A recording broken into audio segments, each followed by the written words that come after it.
I, Professor Savin Singh, welcome you all in my geography lecture series. आज हम प्रतिचक्रवात के विभिन्न पक्षों पर चर्चा करेंगे. Today I'll discuss different aspects of anticyclones.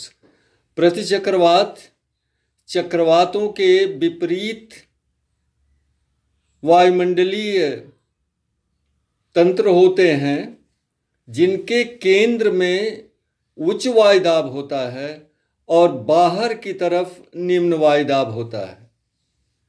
There is high pressure in the center and low pressure outwards, and therefore winds blow from center outward. परिणाम स्वरूप हवाएं जो है वो केंद्र से बाहर की तरफ चलती हैं. उत्तरी गोलार्ध में प्रतिचक्रवातों में वायु के संचरण की दिशा घड़ी के सुइयों के अनुकूल होती है, जबकि दक्षिणी गोलार्ध में विपरीत होती है. The direction of wind circulation is clockwise in the northern hemisphere and anti clockwise in the southern hemisphere because of Coriolis force. As per Coriolis force, winds are deflected to the right in the northern hemisphere and to the left in the southern hemisphere. प्रतिचक्रवातों में उत्तरी गोलार्ध में clockwise जो वायु की दिशा होती है वह कोरियालिस फोर्स के कारण होता है, क्योंकि कोरियालिस बल के अनुसार उत्तरी गोलार्ध में हवाएं अपनी दाहिनी ओर और दक्षिणी गोलार्ध में अपनी बाईं ओर मुड़ जाती हैं. प्रतिचक्रवातों का आकार जो होता है वो वृत्ताकार, अर्धवृत्ताकार या वी आकार का होता है. The shape of anticyclone is mostly circular, but sometimes they may be semicircular or V-shaped. लेकिन प्रतिचक्रवातों का जो क्षेत्रीय विस्तार होता है वो शीतोष्णकटिबंधीय चक्रवातों से बहुत अधिक होता है और प्रतिचक्रवातों की व्यास जो है वह तकरीबन 900 किलोमीटर तक होती है, जो शीतोष्णकटिबंधीय चक्रवातों की व्यास से 75% अधिक होती है. The anticyclones are much larger than temperate cyclones. And the diameter of anticyclone is around 900 kilometer, which is 75% larger than the temperate cyclones. प्रतिचक्रवातों के में हवाओं का पूर्ण तरह से संचरण का वायु के संचरण का पूर्ण विकास नहीं होता है. There is no complete development of wind flow in the anticyclones, और ये हवाएं बड़े मंद गति से प्रवाहित होती है. Very slow speed of wind in the anticyclones. और जहाँ तक आगे बढ़ने का सवाल है, as regards the movement of anticyclones, they are very sluggish and sometimes they become stationary at the places for days together और समटाइम्स वीक्स टुगेदर. प्रतिचक्रवातों के आगे बढ़ने की गति बहुत मंद होती है. कब ज़्यादातर ये स्थायी हो जाते हैं और कभी कभी तो किसी क्षेत्र पर कई दिन तक या कई हफ्ते तक ये टिके रहते हैं. सामान्य तौर पर इनके आगे बढ़ने की गति 40 से 50 किलोमीटर प्रति घंटा होती है. On an average the speed of movement of anticyclone is 40 to 50 kilometres per hour. Anticyclone के केंद्र में उच्च वायुदाब और बाहर की तरफ निम्न वायुदाब होता है, लेकिन उच्च वायुदाब और निम्न वायुदाब के बीच का अंतर जो होता है वो बहुत ज़्यादा नहीं होता है, 10 to 20 मिलीबार या कभी कभी 35 मिलीबार हो जाता है। There is a high pressure in the centre of anticyclones and low pressure at the peripheral area, but the difference between the high pressure and the low pressure is very low. That ranges between 10 MB and 20 MB, and sometimes it may become 35 MB. यही कारण है कि प्रति चक्रवातों में वायु की गति मंद होती है। Because of, you can say, gentle gradient pressure gradient, because of gentle pressure gradient between the center and the periphery, the wind speed is very slow. और चूंकि प्रतिचक्रवातों में हवा ऊपर से नीचे उतरती है, इसलिए वायुमंडल में स्थिरता उत्पन्न हो जाती है। इसलिए मौसम जो होता है वह सुहावना तो होता है लेकिन वर्षा रहित होता है। Since there is a descent of air in anticyclone and therefore there is stability in the atmosphere, atmospheric stability and no cloud formation, and the weather becomes rainless, it becomes rainless. ये प्रतिचक्रवातों को कई प्रकारों में विभाजित किया है लोगों ने। कुछ लोगों ने 3 भागों में विभाजित किया है, कुछ लोगों ने 4 भागों में विभाजित किया है। जैसे हम्फ्री महोदय ने इसको 3 भागों में बांटा है, लेकिन सामान्य तौर पर प्रतिचक्रवातों को 3 प्रकारों में बांटते हैं। उष्ण प्रतिचक्रवात, शीत प्रतिचक्रवात और अवरोधी प्रतिचक्रवात, ब्लॉकिंग एंटीसाइक्लोन्स। तो generally the anticyclones are divided into 3 categories: warm anticyclones, cold anticyclones and blocking एंटीसाइक्लोन्स।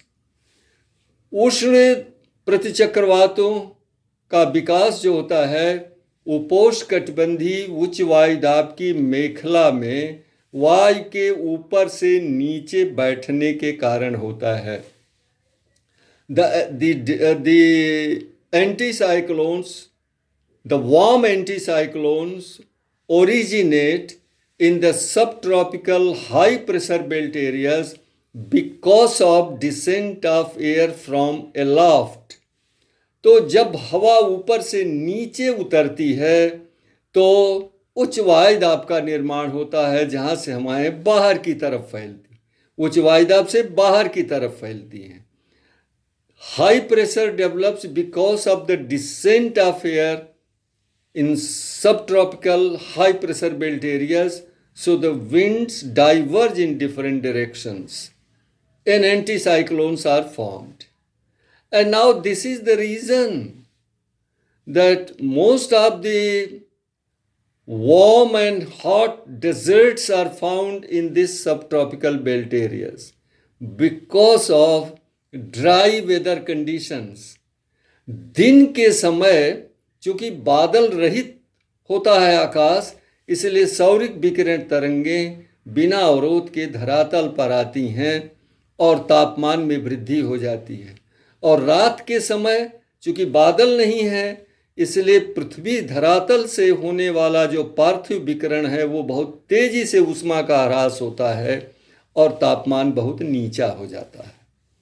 There is a very high temperature during daytime because the solar radiation waves reach the ground surface without any obstruction due to lack of clouds in the sky. But during night time there is a fast rate of loss of heat from the ground surface because of unhindered, or you can say fast rate of loss of heat through terrestrial radiation without any obstruction in the sky. दूसरा जो है शीत प्रकार का जो anti cyclone होता है, ये आर्कटिक क्षेत्रों में विकसित होता है. The cold anticyclones develop in the Arctic areas where again the cold winds descend on the ground surface and very high pressure is developed. तो आर्कटिक क्षेत्रों में भी ठंडी हवा ऊपर से नीचे बैठती है और धरातल पर उच्च वायुदाब बनता है और ये प्रतिचक्रवात बन जाते हैं. और साइबेरियन आर्कटिक क्षेत्र में जो ये प्रतिचक्रवात बनते हैं, ये पूर्व और दक्षिण पूर्व की दिशा में अग्रसर होते हैं और साइबेरिया, चाइना, जापान, ताइवान और उत्तरी अमेरिका के अलास्का के मौसम को प्रभावित करते हैं. The anticyclones, after their origin over the Siberian Arctic region, move toward the east and southeast and affect the weather conditions of Siberia, China, Japan, Taiwan and Alaska. और कनाडा के Arctic क्षेत्र में उत्पन्न होने वाले एंटीसाइक्लोन पूर्व और दक्षिण पूर्व दिशा की तरफ चलते हैं और पूर्वी कनाडा और पूर्वी संयुक्त राज्य अमेरिका के मौसम को प्रभावित करते हैं. इन the anticyclones originating over Canadian Arctic region move toward the east and southeast and affect the weather conditions of eastern Canada and eastern United States of America.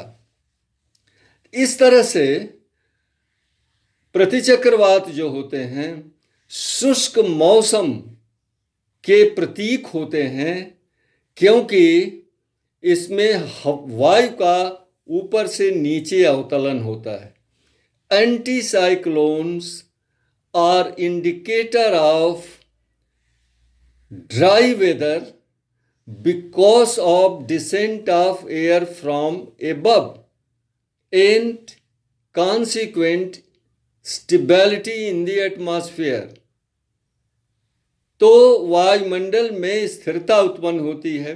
दूसरा इसका जो मौसम संबंधी प्रभाव होता है वो इसके कारण कोहरा भी पड़ता है. शहरी क्षेत्रों पर कुहासा मिस्ट होता है और कोहरा भी पड़ता है. There is a fog, mist and pollution domes over the urban areas because of anticyclonic conditions. क्यों ऐसा होता है? क्योंकि वायु जो है ऊपर से नीचे बैठती है, नीचे से ऊपर नहीं जाती है. इसलिए जो भी प्रदूषक होते हैं, पोल्यूटेंट्स होते हैं, वो ऊपर नहीं जा पाते हैं, वो टिके रहते हैं, जमे रहते हैं वायुमंडल के निचले भाग में. इसलिए नगरीय क्षेत्रों में कुहासा, मिस्ट और प्रदूषण गुंबद बन जाता है. Since the winds do not rise and therefore the pollutants are not carried upward, they remain in the lowest part of the atmosphere and therefore they form mist, fog and pollution domes over the urban areas. इस तरह से कुल मिलाकर के प्रतिचक्रवात मानव समाज के लिए, मानव समुदाय के लिए उपयोगी नहीं होते हैं. नमस्कार.